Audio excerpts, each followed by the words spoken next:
Hello, everyone, and welcome to this week's episode of Fratello Talks, the weekly short-form podcast where we skip the intro and jump right into it. I'm your host, Nacho, and this week I'm joined by my colleagues, Lex and RJ. And we're going to be discussing the topic of our parallel hobbies to watches. Parallel Passions. Parallel passions. Parallel universe. I should have gotten it. Yeah, it's a good song by the Chili Peppers. But before we do that, let's check what's on our wrist. RJ? I'm wearing, again, my Omega Constellation 95 from, I think, early 2000s with a diamond index dial. And it's in gold steel, how they should be. You had that dial swapped out. Yeah, it originally came with a white dial. And then I saw this dial with diamonds on Chrono 24. And I ordered it separately. And then I forgot that the date disc should also be in gold color and not in white. Okay. And that was the issue. I had to find this disc.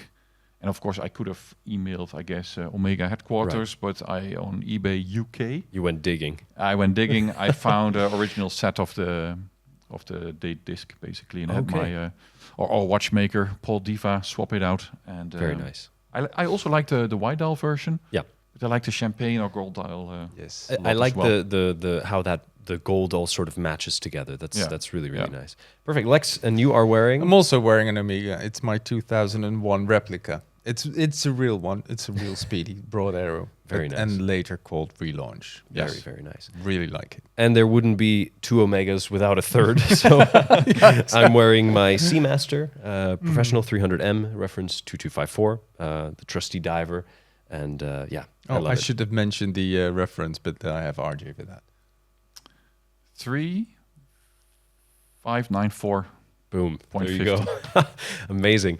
So this was sponsored by Omega. Yeah, welcome to the Omega podcast by Fratello. So now we're not going to talk about Omega Sorry. anymore. We are actually made of bioceramic. It's a collaboration. It's a three-way collaboration. No, but perfect. So let's get back to the topic at hand. I think that watch people are often not just watch people. Yeah. I think that we are kind of slightly damaged individuals who have a brain that is it takes us down a path of collecting things and down a path of or just appreciating certain well-crafted, beautifully made sort of functional mechanical objects. Wow. I think that's the case. Right. That's what my therapist told me. Yeah. But it's the approach we have with watches that we also have that same approach with other things. With many things, for sure. Yeah, and once we are hooked by something, we go in deep. For sure. And here we often don't discuss these things. No, but fortunately but they do sort of do tie in. So today we're going to each do we're going to talk a little bit about our own parallel passion. Parallel passion. So I think RJ, we can maybe start with you with OPP.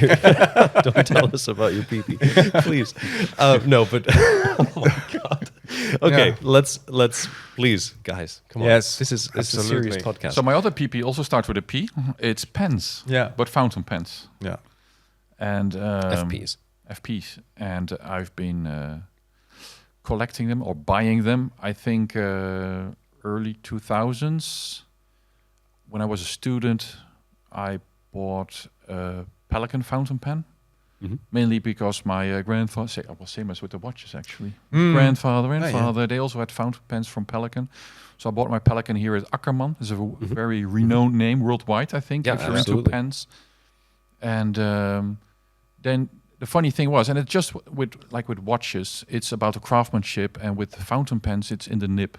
So the pen point, the nib. It's the movement, kind of. Exactly, it's the nib. And the nib, you have steel nibs, but you want a gold nib because that writes smoother. That's a funny thing about this, because now you hear things that you're just completely unaware of. And the problem is I'm also into fountain pens. Yeah, so I can't be into I wanted to be into fountain pens, but I can't write with a fountain pen. So I have a couple I have a couple of nice pens, but the problem is, of course, the ballpoint is the inferior product. It's the quartz of exactly. Pens. Yeah. So with fountain pens, the fountain pen is the mechanical watch equivalent, I would say. Yeah, and for sure. Whether the mechanical movement is the heart of the soul of the watch, with fountain pens it's the nib. And I think a lot of fountain pen collectors, they want to have a gold nib because it writes smoother, and you have some craftsmanship in there as well. Make it to the end of this podcast without cracking up. Talking about I only bought that pen, and then afterwards I bought some more. But it wasn't until the whole COVID situation, lockdown, that I thought, man, it's nice, fountain pens. So I started collecting again, and I think I had 5 or 6 fountain pens in 2020, and now I have like 40 something. Okay, so I went a bit overboard with that. Is it like your watches where you have most of them are put away in a safe place, and then you use some of them? Do you have your daily drivers? Do you like swapping around a little bit? I swap around a little bit, but with fountain pens, if you don't use them, you have to empty them. Yeah, because the ink will really clutter the pen. And so a bit like service. You can self-service. You can self-service. You just have to rinse it a lot and then make sure it's empty. Clean the nib. Okay. Clean the nib, and if you want to use a pen, you have to fill it up again, of course. But yeah, it's a fun hobby. And just like with watches, to draw the parallel, is there are entire groups of people on Facebook, on Instagram, and so on. Oh yeah, and on the darknet. Dark web as well. That talk about fountain pens, collecting. You have these trading groups and so on. Yeah.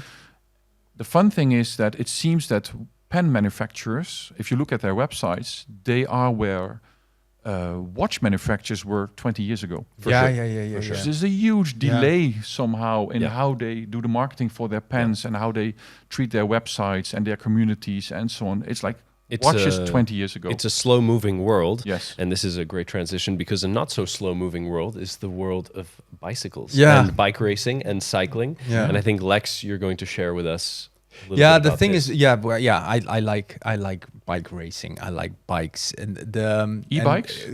Oh man, don't get Are those started. the quartz watch equivalents? Probably is. Now the thing what I like about bikes is the physical aspect, the sport aspect, but I also look at a bike as a beautiful object. Yeah. So you have the group set. So you have the gears, you have the wheels, the frame, the different components, and that's it. I can actually. There's one bike hanging on the wall, and I have several bikes. Do you have vintage bikes as well, like some older ones? I know people like. I think Mike and Gerard are into their 70s racing bikes as well. No, actually, I don't. I have one that is a little bit on the retro side. Okay.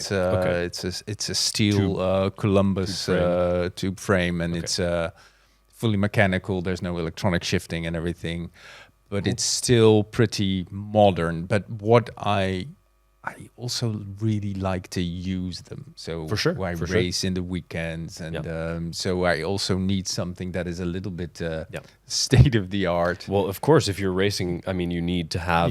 Something that is actually. Are there bike brands fat. like with fountain pens, like Mont Blanc, for example, and Pelican? They make their own nibs. Yeah, but a lot of pen brands they buy the nib from Bock, I think, like.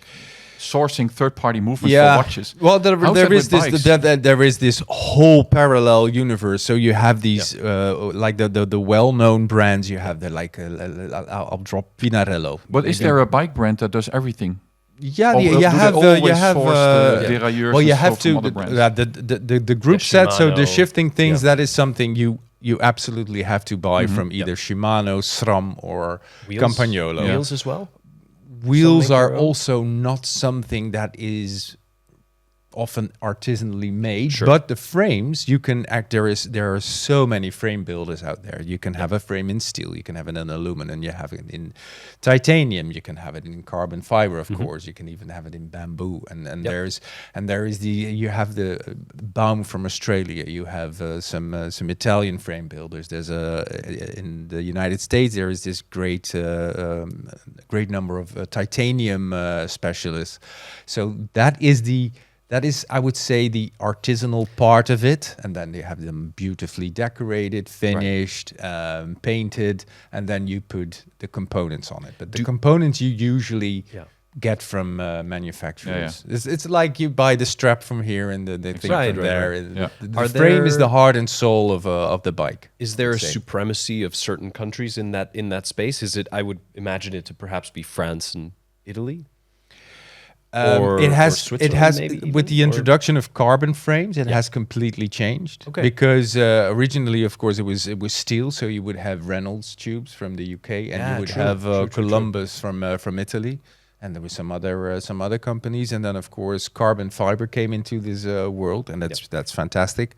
But premium the most carbon fiber comes from either from China or Taiwan. Right. There's just a few big brands that do their own carbon fiber.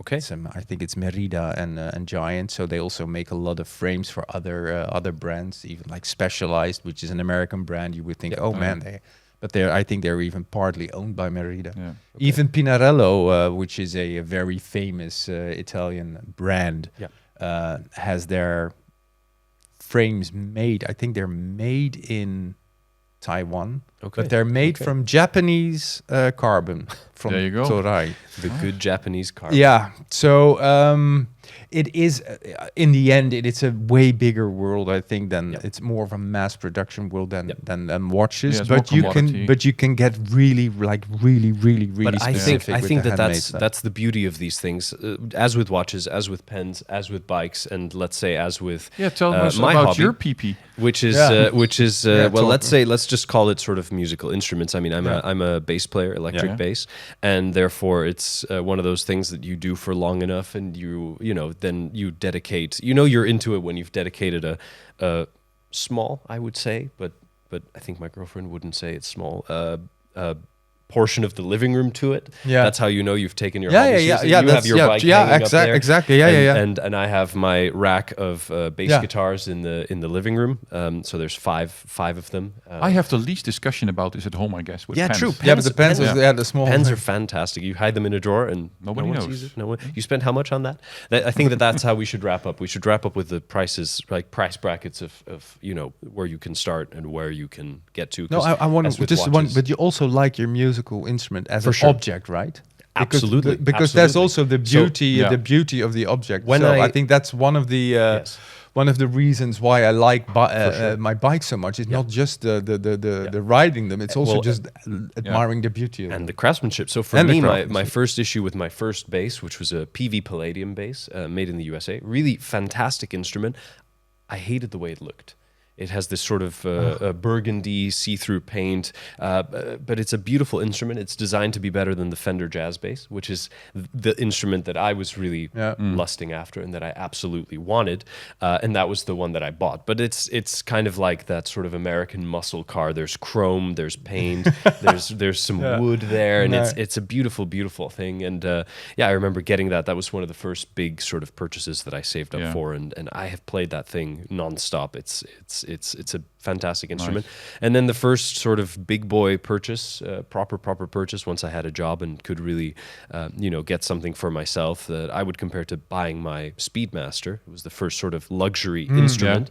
Was my Music Man Stingray, which is just a beautiful. Since I'm also a drummer, I do know a little bit about bass. What's then the Speedmaster in bikes to wrap it up? Whoa, that's Speedmaster in bikes. Let's say, good if you want to get into cycling, what's a good race bike? I would go for something made by Specialized. Okay. Like a Tarmac. When it comes to basses and guitars, I would say probably something from the Fender Player series. That's got to be it. It's still Fender. It's still going to make you look and feel a certain way. It's still going to play a certain way. There will be a certain quality, and for the price, it's very reasonable. And the pen? If you have some money to spend, Montblanc is always good performer, but I would go Pelican M800. If you're somewhat more of a starter or don't want to spend that much, I would go Japanese with a Pilot 823. Yeah, fantastic. Yeah. And just another little minute about the basses. It's the same thing. Materials, craftsmanship. You can get them handmade, custom shop from the USA. All kinds of things. Active, passive, hardware pickups, everything. It's a whole thing. I'm being told off the side we don't have much time, but hey, maybe for another day. But I can talk about bikes for hours. Talk about your PP all day long. Of course, we know that. All right, fantastic. Well, thank you guys for sharing sharing your parallel passions to watches. It was kind of fun. I think the issue we all probably feel the same way is that we could go on all day long about this.